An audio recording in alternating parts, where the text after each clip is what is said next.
ይህ ቪዲዮ ከብዙ ዓመት በኋላ ራሳችሁን እንድትመለከቱ የሚያደርጋችሁ ራሳችሁን ስትመለከቱ ሙሉ አቅማችሁ እንዳልተጠቀማችሁ እንድታውቁ የሚያደርጋችሁ እናንተ አቬሬጅ ሆናችሁ እንድትኖሩ አይደለም የተፈጠራችሁት። ስክሮል በማድረግ ጊዜያችሁን እንድታሳልፉም አይደለም የተፈጠራችሁት። ራሳችሁን እንድትጠራጠሩም አይደለም የተፈጠራችሁት። ህይወታችሁን ከሰዎች ጋር ኮምፔር በማድረግ ወይም በማወዳደር እንድትኖሩም አይደለም የተፈጠራችሁት። ወይም ደግሞ እያንዳንዱ ሽፈታችሁ እንድትቀበሉና በዛ ውስጥ እንድትኖሩም አይደለም የተፈጠራችሁት። እናንተ የተፈጠራችሁት በምክንያት ነው፣ በሚሽን ወይም በዓላማ ነው የተፈጠራችሁት። ስለዚህ ህይወታችሁን በአግባቡ እንድትጠቀሙ ጎላችሁ ላይ ፎከስ አድርጋችሁ እንድታሳኩ የሚረዷችሁን 10 ነጥቦች እናያለን። እነዚህ 10 ነጥቦች ማይንድ ሴታችሁን የሚያስተካክሉ የነገ ህይወታችሁን የሚያስተካክልና ፎከስ የማድረግ አቅማችሁን የሚያስተካክሉ ነጥቦች ስለሆኑ አንድ በአንድ እናያቸዋለን። አንደኛው ነጥብ ምክንያታችሁን ወቁ። ብዙ ሰዎች ይህ ስለ ዲሲፕሊን አይደለም፣ ስለ ኮንፊደንስም አይደለም። ብዙ ሰዎች የሚሰሩበትን ያንን ነገር የሚያደርጉበትን ምክንያት የላቸው። ምክንያት ስለሌላቸው ለረጅም ጊዜ ፎከስ አድርገው መቆየት አይችሉም። ያንን ጎላቸውን ደግሞ ማሳካትም አይችሉም። ስለዚህ ምክንያታችሁን ወቁ።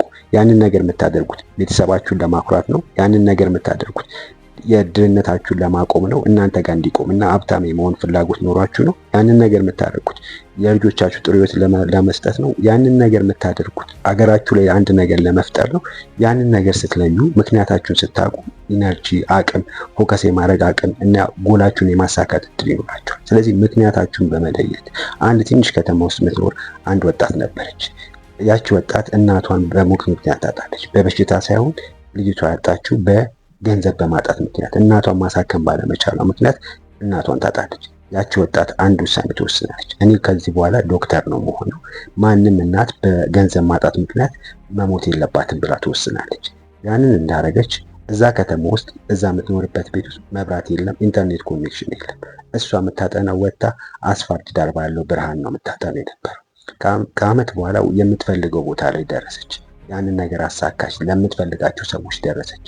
ለምትፈልገው ጎል ላይ ደረሰች። የምትፈልገውን ህይወት መኖር ቻለች። ያቺ ወጣት ያንን ነገር እንድታረግ ምክንያት ነበራት። እዛ ቦታ ላይ እንድትደርስ ምክንያት ነበራት። ስለዚህ ህይወታችሁ እንድትቀይሩ፣ የተሻለ ፎከስ እንድታደርጉ፣ የተሻለ ጎላችሁ ላይ እንድታሳኩ የሚረዳችሁ ምክንያት መኖር አለበት። ስለዚህ ምክንያታችሁን ለዩ። ሁለተኛው ነጥብ ደግሞ አስፈላጊ የሆኑ ነገሮች ላይ ድርጊቶች ላይ ትኩረት አድርጉ። ብዙ ሰዎች ደካማ ስለሆኑ ወይም ደግሞ ሰነፍ ስለሆኑ አይደለም ውጤታማ ያልሆኑት። ብዙ ሰዎች ቢዚ ናቸው፣ ግን ደግሞ የቢዚ የሚያደርጋቸው ነገር ደግሞ ውጤታማ የሚያደርጋቸው ወይም ደግሞ ሰክሰስፉል የሚያደርጋቸው ነገር ላይ ነው ጊዜያቸው የሚያባክኑ። ያ ስለሆነ ውጤታማ አይደሉም። ስለዚህ ጊዜያችሁ የምታባክኑት ወይ በማጽዳት ወይ ደግሞ ስክሮል በማድረግ ወይም ደግሞ የሆነ የማይጠቅማችሁን ኮንቴንቶች ቪዲዮ በማየት ሆነ ጊዜያችሁ የምታሳልፉት ወደ ድሪማችሁ፣ ወደ ህልማችሁ ወይም ደግሞ ወደ ውጤታችሁ የመድረስ እድላችሁን እያጠበባችሁ ነው የምትሄዱት። ስለዚህ ፎከስ ማድረግ ያለባችሁ ይሄ ነገር ኢምፖርታንት ነው ወይ፣ ወደ ጎሌ ይወስደኛል ወይ፣ ወይም ደግሞ የማደርገው ነገር የማስበው ግብ ላይ ያደርሰኛል ወይ የሚለውን ነገር ከለያችሁ በኋላ እዛ ላይ ፎከስ አድርጋችሁ ስትሰሩ ውጤታማና የተሳካ ነገር ማድረግ ትችላላችሁ። ሶስተኛው ነጥብ ደግሞ ቅድሚያ መሰጠት ያለበትን ነገር ለዩ። ብዙ ሰዎች ውጤታማና ሰክሰስፉል መሆን ይፈልጋሉ። ፎከስ ጎላቸው ላይ ትኩረት ማድረግም ይፈልጋሉ። ግን እያንዳንዱ ቀን ሙሉ የሰው ሜሴጅ በመመለስ እያንዳንዳቸውን የሰዎችን ፕላን በመኖር ነው ቀናቸው የሚያሳልፉት። ያ ደግሞ ውጤታማ እንዳትሆኑ ያደርጋቸዋል። ስለዚህ መጀመሪያ ከመስራታችሁ ከማድረጋችሁ በፊት ቅድሚያ መሰጠት ያለባቸው የቱ ናቸው፣ ከጎሌ ጋር የሚሄዱት ካስቀመጥኩት ውጤት ጋር ሊያስኬዱኝ የሚችሉት የትኞቹ ናቸው የሚለውን ነገር መለየት አለባችሁ። ስለዚህ መጀመሪያ ማድረግ ያለባችሁ 3 ነገሮች ጻፉ። እነሱ አንደኛ የምትፈልጓቸውን ነገሮች በግልጽ አስቀምጧቸው። እነዛን ከጻፋችሁ በኋላ በየቀኑ ማድረግ ያለባችሁን ነገር ደግሞ ለዩዋቸው። እነሱን ደግሞ ጻፏቸው።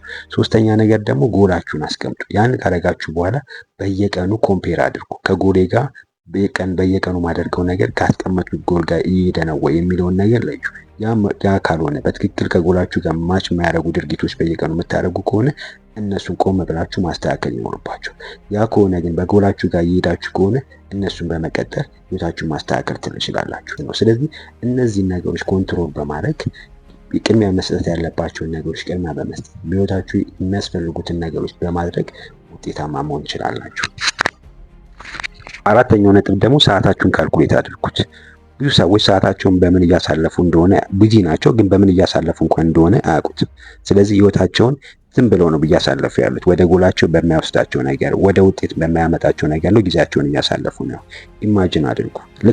ልክ እንደ ባንክ አካውንት ነው ጊዜያችሁ። ስለዚህ በቀን ውስጥ 24 ሰዓት አላችሁ። ያ ማለት ደግሞ 1440 ሚኒት አላችሁ ማለት ነው። ያ 86400 ሰከንዶች አላችሁ። ያ በየቀኑ የምታጠፉት ከሆነ ህይወታችሁን ያላችሁን ጊዜ እያባከናችሁ ነው የምትሄዱት። ስለዚህ ያንን ጊዜ ደግሞ መልሳችሁ ማግኘት አትችሉም።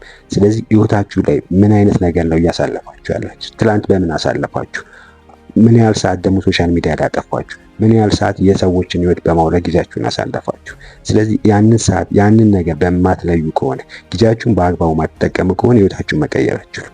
ለ3 ሰዓት በየቀኑ ኢንስታግራም ላይ የምታሳልፉ ከሆነ 1095 ሀወር ወይም ሰዓት እያባከናችሁ ነው።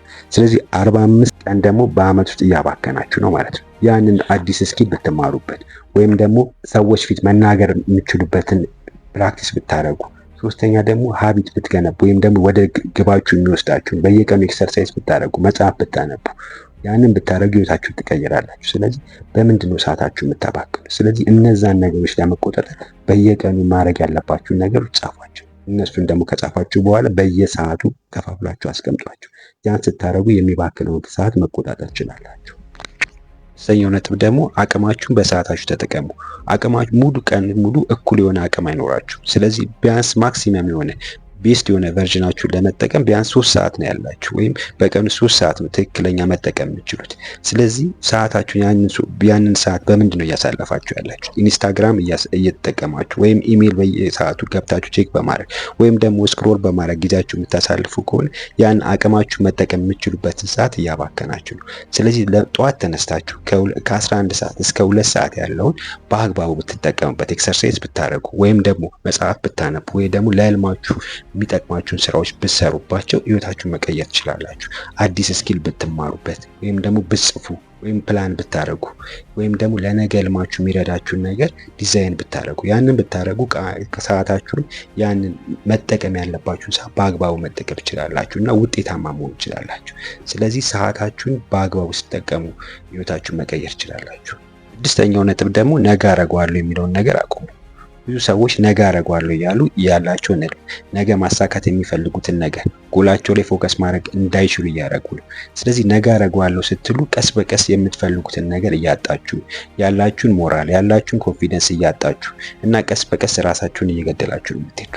ስለዚህ ጠዋት ተነስታችሁ የሆነ ፕሮግራም አድርጋችኋል፣ ይህን እሰራለሁ ብላችሁ ታስባላችሁ። እንደተነሳችሁ ሞባይላችሁን ቼክ ታደርጋላችሁ። ከትንሽ ደቂቃ በኋላ ድካም ይሰማችኋል። በቃ ይህን ስራ ከቁርሴ በኋላ እሰራለሁ ብላችሁ ታስባላችሁ። ከዛ ያንን ነገር ሳሰሩት 4 ሰዓት ላይ በቃ ሰራዋለሁ ብላችሁ ታስባላችሁ። ከዛ ምሳም ብደርሳት ይደርሳል። ምሳ ሰዓትም ሳሰሩት ትደርሳላችሁ። ከዛ ደግሞ ቆይ ትንሽ ቆይቼ እሰራዋለሁ ትላላችሁ። ያንን ሳሰሩ ቀናችሁ ይሄዳል። ስለዚህ ህይወታችሁ ላይ ያንን ያስቀመጣችሁን ጎል ሳታሳኩ ቀናችሁንም ህይወታችሁንም በነበረበት እንዲቆይ ነው የምታደርጉት። ነገ አደርገዋለሁ ስትሉ ህልማችሁን እያዘገያችሁ ነው። ህይወታችሁን በነበረበት እንዲቆም እያደረጋችሁ ነው። ኮንፊደንስ ቀስ በቀስ እያጣችሁ ነው የምትሄዱት እና ነገ አደርጋለሁ የሚለውን ነገር አቁማችሁ ጎላችሁ ላይ ፎከስ በማድረግ የምትፈልጉበትና ለመድረስ ያሰባችሁበት ቦታ መድረስ አለባችሁ። ስለዚህ ነገ አደርገዋለሁ የሚለውን ነገር አሁኑ በማቆም ጎላችሁ ላይ ፎከስ በማድረግ ውጤታማ ህይወት መኖር ትችላላችሁ። 7ኛው ነጥብ ደግሞ ሰውነታችሁን በመከባከብ አእምሯችሁን ተንከባከቡ። ልክ እንደ መኪና አስቡት። መኪና ልክ ኢንጂኑ ሲሰበር ወይም ደግሞ ኢንጂኑ መስራት ሲያቆም መኪናው እንደሚቆመው ሁሉ ሰውነታችን የሚደክም ከሆነ በትክክል መንቀሳቀስ የማይችል ከሆነ አእምሯችንን በዛ መጠን እየቆመ ፎከስ ማድረግ እያቃተው ይሄዳል። ስለዚህ ምግባችሁን ስታስተካክሉ፣ በትክክል እንቅልፋችሁን መተኛ ስትችሉ፣ ያንን ባረጋችሁ ቁጥር አእምሯችሁንም በትክክል እንዲሰራ ፎከስ ማድረግ እንዲችል በትክክል ማሰብ እንዲችል ታደርጉታላችሁ። ስለዚህ የምትመገቡትን ልክ ሰውነታችሁ ልክ እንደ ቤታችሁ ነው። ቤታችሁን እንደምትንከባከቡት የቅድሚያ ቤታችሁ ደግሞ ሰውነታችሁ ነው። ስለዚህ በደንብ መከባከብ ይኖርባችኋል። ከመጠን በላይ ምግብ የምትመገቡ ከሆነ ያ ደግሞ አእምሯችሁ በትክክል እንዳያስብ በትክክል የማሰብ አቅሙን እንዲያጣ ነው የምታደርጉት። ስለዚህ እንቅልፍን በትክክል ማተኙ ከሆነ ከ6 እስከ 8 ሰዓት በአግባቡ መተኛት አለባችሁ። ያን ስታደርጉ አእምሯችሁ ሪሴት እንዲያደርግ በትክክል የነበሩትን የማይጠቅሙ ነገሮች እንዲያስወጣ ታደርጉታላችሁ። በትክክል ሜሞሪው ደግሞ ማስተዋስ እንዲችል እንደገና ሻርፕ የሆነ አቴንሽን እንዲኖራችሁ ታደርጉታላችሁ። ምግብ ስርዓታችሁን ስታስተካክሉ በትክክል ለሰውነታችሁ የሚጠቅም ምግቦችን ስትበሉ፣ ለሰውነታችሁ ጋር የሚሄዱ ምግቦችን ስትበሉ አእምሯችሁ ፎከስ እንዲያደርግ በትክክል ማገናዘብ እንዲችል፣ ድካም እንዳይሰማችሁ፣ ኮንፊደንስ እንዲኖራችሁ ያደርጋችሁ። ስለዚህ ሰውነታችሁን በመንከባከብ አእምሯችሁን መጠበቅ ትችላላችሁ። ያን ስታደርጉ ወደ ጎላችሁ ፎከስ ማድረግ ትችላላችሁ። 8ኛው ነጥብ ደግሞ ህመማችሁንና መዝናናታችሁን ባላንስ አድርጉ። ብዙ ሰዎች ወይ አንዱ ላይ ናቸው፣ ወይ ህመማቸው ጋር ላይ ናቸው፣ ወይ ደግሞ መዝናናቱ ላይ ናቸው። ስለዚህ አንዱን መለየት ሳይሆን ሁለቱንም ባላንስ አድርጎ ስትሄዱ ነው ህይወታችሁ ላይ የተሻለ ቦታ ላይ መድረስ የምትችሉት። አንዳንዶቻችሁ ህመማችሁ ላይ ታተኩራላችሁ፣ ከመጠን በላይ ትሰራላችሁ፣ ጭንቀት ውስጥ ናችሁ፣ በርናውት አድርጋችኋል፣ ድብርት ውስጥ ናችሁ። አንዳንዶቻችሁ ደግሞ በመዝናናት ነው ጊዜያችሁ የምታሳልፉት። ከአንዱ ቪዲዮ ወደ አንዱ ቪዲዮ፣ ከአንዱ ሆቴል ወደ አንዱ ሆቴል፣ ከአንዱ ድራማ ወደ አንዱ ድራማ በመዞር ነው ጊዜያችሁ የምታሳልፉት። ስለዚህ ሁለቱን ግን ባላንስ ስታደርጉ ህይወታችሁ ላይ የተሻለ ቦታ ላይ የምትደርሱት። ስለዚህ ባላንስ ማድረግ ይኖርባችኋል። እንዴት ነው ባላንስ ማድረገው ስትሉ፣ መጀመሪያ ነገር ጠዋት ዲሲፕሊን በመሆን መስራት ያለባችሁን ነገሮች መስራት ይኖርባችኋል። ዲሲፕሊን በመሆን አክቲቪቲያችሁን መስራት፣ ጠዋት ተነስታችሁ ኤክሰርሳይዝ ማድረግ ካለባችሁ ጠዋት ኤክሰርሳይዝ ማድረግ፣ ማንበብ ካለባችሁ ጠዋት ተነስታችሁ ማንበብ በመስራት፣ ጠዋት ተነስታችሁ ለ3 ሰዓት በመስራት፣ ያን ካረጋችሁ በኋላ ለራሳችሁ ደግሞ ሪዋርድ መስጠት፣ ለዛ ለሰራችሁት ነገር ሽልማት መስጠት። እረፍት ማድረግ አለባችሁ፣ ለእረፍታችሁ። ከዛ ደግሞ በዛ ሰዓት ደግሞ መዝናናት ካለባችሁ መዝናናት። ያን ስታደርጉ ባላንስ እያደረጋችሁ ትሄዳላችሁ።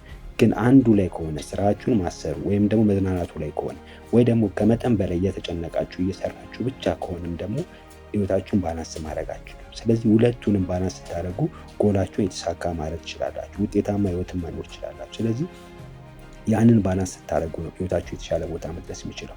ፔናችሁ የእድገታችሁ ምልክት ነው። ፔን ውስጥ ስትቆዩ ያንን ነገር ደጋግማችሁ ዲሲፕሊን ሆናችሁ ስትሰሩ ህይወታችሁን እያሳደጋችሁ የተሻለ ቦታ ላይ እንድትደርሱ እያደረጋችሁ ነው የምትሄዱ። ስለዚህ ከመጠን በላይ መዝናናቱን አቁሟችሁ ባላንስ አድርጋችሁ ህይወታችሁን መኖር ስትችሉ ጎላችሁን ማሳካት ፎከስ ማድረግ ትችላላችሁ። 9ኛው ነጥብ ደግሞ ቶክሲክ የሆኑ ነገሮች፣ እናንተን ሊረብሿችሁ የሚችሉ ነገሮችን አስወግዱ።